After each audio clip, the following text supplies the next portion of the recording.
Hi friends, welcome to Dillu Karishma's kitchen. ఈరోజు మన కిచెన్లో మనం చూడబోతున్న రెసిపీ వచ్చి శనగపిండిని వాడకుండా ఈజీగా ఎంతో టేస్టీగా ఉండే కారపూస. ఫ్రెండ్స్, ఈ కారపూస ఎలా తయారు చేసుకోవాలో వీడియోలోకి వెళ్ళి చూద్దామా. మరి కారపూసకి కావాల్సిన పదార్థాలు: 1 కప్పు వరకు పుట్నాల పప్పుని తీసుకోవాలి. అలాగే ఏ కప్పు మెజర్మెంట్తో అయితే మనం పుట్నాల పప్పుని తీసుకున్నామో అదే కప్పు మెజర్మెంట్తో 3 కప్పుల వరకు బియ్యం పిండిని తీసుకోవాలి. అలాగే మీరు కప్పున్నర వరకు గనుక పుట్నాల పప్పుని తీసుకుంటే ఒక 5 కప్పుల వరకు బియ్యం పిండిని ఇందులో వాడాల్సి ఉంటుంది ఫ్రెండ్స్. అలాగే మనం ఇందులో మరికొన్ని ఇంగ్రీడియంట్స్ని రెసిపీని చేసుకుంటూ వాడుకుందాం. ఇప్పుడు తయారీ విధానాన్ని చూద్దాం. మన కారపూస తయారు చేయడానికి ముందుగా ఈ విధంగా పెద్ద మిక్సీ జార్ని తీసుకొని అందులోకి మనం తీసుకున్న పుట్నాల పప్పుని యాడ్ చేసుకోవాలి. అలాగే ఒక 2 టీ స్పూన్ల వరకు ఇందులో వాముని యాడ్ చేసుకోవాలి. ఈ విధంగా వాముని యాడ్ చేసుకున్న తర్వాత 1 టీ స్పూన్ అంతా కారాన్ని యాడ్ చేసుకుని ఫైన్ పౌడర్ లాగా ఈ విధంగా గ్రైండ్ చేసి తీసుకోవాలి. ఇలా ఫైన్ పౌడర్ లాగా గ్రైండ్ చేసుకున్న తర్వాత ఒక మిక్సింగ్ బౌల్ పైన ఒక స్ట్రైనర్ని ఈ విధంగా పెట్టుకుని మొత్తం మనం గ్రైండ్ చేసుకున్న పౌడర్ని శుభ్రంగా స్ట్రెయిన్ చేసి తీసుకోవాలి.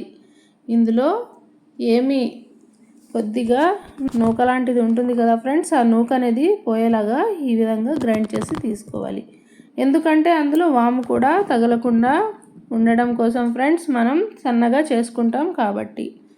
ఈ విధంగా స్ట్రెయిన్ చేసుకున్న తర్వాత మళ్ళీ స్ట్రైనర్లోకి మనం తీసుకున్న బియ్యం పిండిని కూడా ఇందులోకి యాడ్ చేసుకోవాలి. 3 కప్పులంతా బియ్యం పిండిని కూడా యాడ్ చేసుకుని పూర్తిగా దీన్ని కూడా జల్లించి తీసుకుందాం. ఈ విధంగా చూస్తున్నారు కదా, మనం ఫైన్గా ఆడించినప్పటికీ కూడా కాస్త నూక లాంటిది ఉంటుంది కాబట్టి ఈ విధంగా జల్లించి తీసుకోవాలి.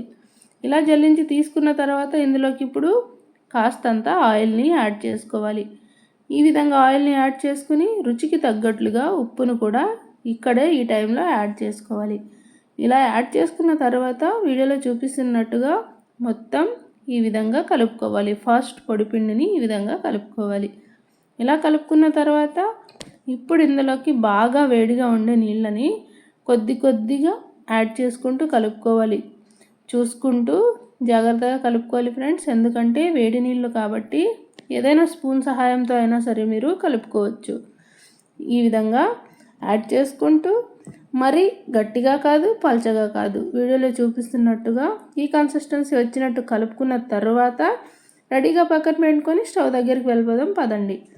ఈ విధంగా మనం కారపూసని రెడీ చేసుకోవడం కోసం స్టవ్ పైన ఒక మందపాటి కడాయిలో డీప్ ఫ్రైకి సరిపడా ఆయిల్ని రెడీగా వేసి హీట్ చేసుకోవాలి. ఈ విధంగా ఆయిల్ హీట్ ఎక్కే ముందు ఇలా జంతికల గొట్టంలోకి ఒక సన్నటి హోల్స్ ఉండే ప్లేట్ని వేసుకుని పిండిని అందులో ఫిల్ చేసుకుని రెడీగా పెట్టుకోవాలి ఆయిల్ హీట్ ఎక్కే లోపు. ఈ విధంగా ఆయిల్ కాస్త హీట్ ఎక్కిన తర్వాత మనం ఆల్రెడీ పిండి ఫిల్ చేసి పెట్టుకున్నాం కదా జంతికల మేకర్లోకి, ఈ విధంగా సన్నటి హోల్స్ ఉన్న ప్లేట్ వేసుకుని ఈ విధంగా రౌండ్గా చక్కగా జంతికల్లాగా ఒత్తుకోవాలి. ఈ విధంగా ఒత్తుకొని మీడియం ఫ్లేమ్లో పెట్టుకొని బాగా ఈ విధంగా వేగేలాగా వేయించుకోవాలి. ఇందులో ఉండే నురగంతా పోతే ఇది మొత్తం వేగినట్లే ఫ్రెండ్స్. చూస్తున్నారు కదా ఎంత చక్కగా వేగిందో.